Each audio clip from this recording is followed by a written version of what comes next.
আমাকে সাদা পোশাকধারী কিছু লোক উঠায় নিয়ে যায়। পুলিশের পোশাক নেই আইডি কার্ডও, তবু পরিচয় দেন পুলিশ।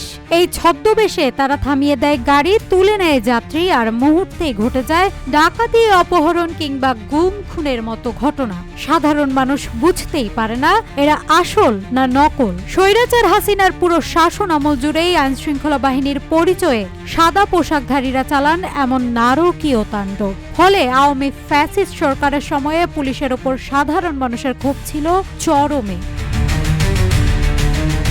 রক্ষকই যখন ভক্ষক, তখন আইনের শাসনের নামে চলেছে অবাধ স্বেচ্ছাচারিতা। সাধারণ মানুষ আতঙ্কে, নিরাপত্তার পরিবর্তে মিলেছে ভয়। যাদের দায়িত্ব নিরাপত্তা নিশ্চিত করা, তারাই যদি হয়ে ওঠে অজানা আশঙ্কার উৎস, তাহলে মানুষ ভরসা রাখবে কাদের ওপর? 5 আগস্টের পর থেকে পুলিশের উপর আস্থা ফেরাতে নেওয়া হয়েছে নানা পদক্ষেপ। তারই অংশ হিসেবে এবার স্বরাষ্ট্র উপদেষ্টা লেফটেন্যান্ট জেনারেল মোহাম্মদ জাহাঙ্গীর আলম চৌধুরী বলেছেন, পুলিশের তেলবাজি ব্যবস্থা ফেরানোর চেষ্টা হচ্ছে। এটা বন্ধ করতে হবে। পুলিশের কোনো সদস্য আর সিভিল ড্রেসে আসামি ধরতে পারবে না। এদিকে মব জাস্টিসও আর অ্যালাউ করা যাবে না বলে জানিয়েছেন তিনি। কারো কোনো কিছু বলার থাকলে আইনের আশ্রয় নেবে। আইন শৃঙ্খলা পরিস্থিতি এখন আগের চেয়ে অনেক উন্নতি হয়েছে দাবি করে তিনি বলেন, আইন শৃঙ্খলা ব্যবস্থার উন্নয়নে কমিউনিটি পুলিশিং ব্যবস্থা জোরদার করতে হবে। এ সময় তিনি আরো বলেন, আমি যদি দুর্নীতি করি আপনারা প্রকাশ করে দেন, তবে সত্যি ঘটনা প্রকাশ করেন।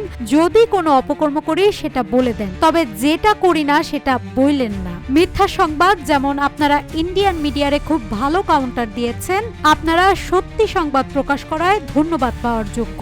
আপনারা সত্যি সংবাদ প্রকাশ করায় এখন তারা খুব একটা প্রচার করছে না, এখন অনেকটাই কমে গেছে। এরকম আপনারা সত্য সংবাদ অবশ্যই প্রকাশ করবেন। মাদকদ্রব্য অধিদপ্তরের কর্মকর্তাদের উদ্দেশ্যে জাহাঙ্গীর আলম বলেন, দেশের সবচেয়ে বড় সমস্যা হলো মাদক। 15,000 বোতল ফেন্সিডিল ছেড়ে দিয়ে 500 বোতল উদ্ধার দেখান, এটা বন্ধ করতে হবে।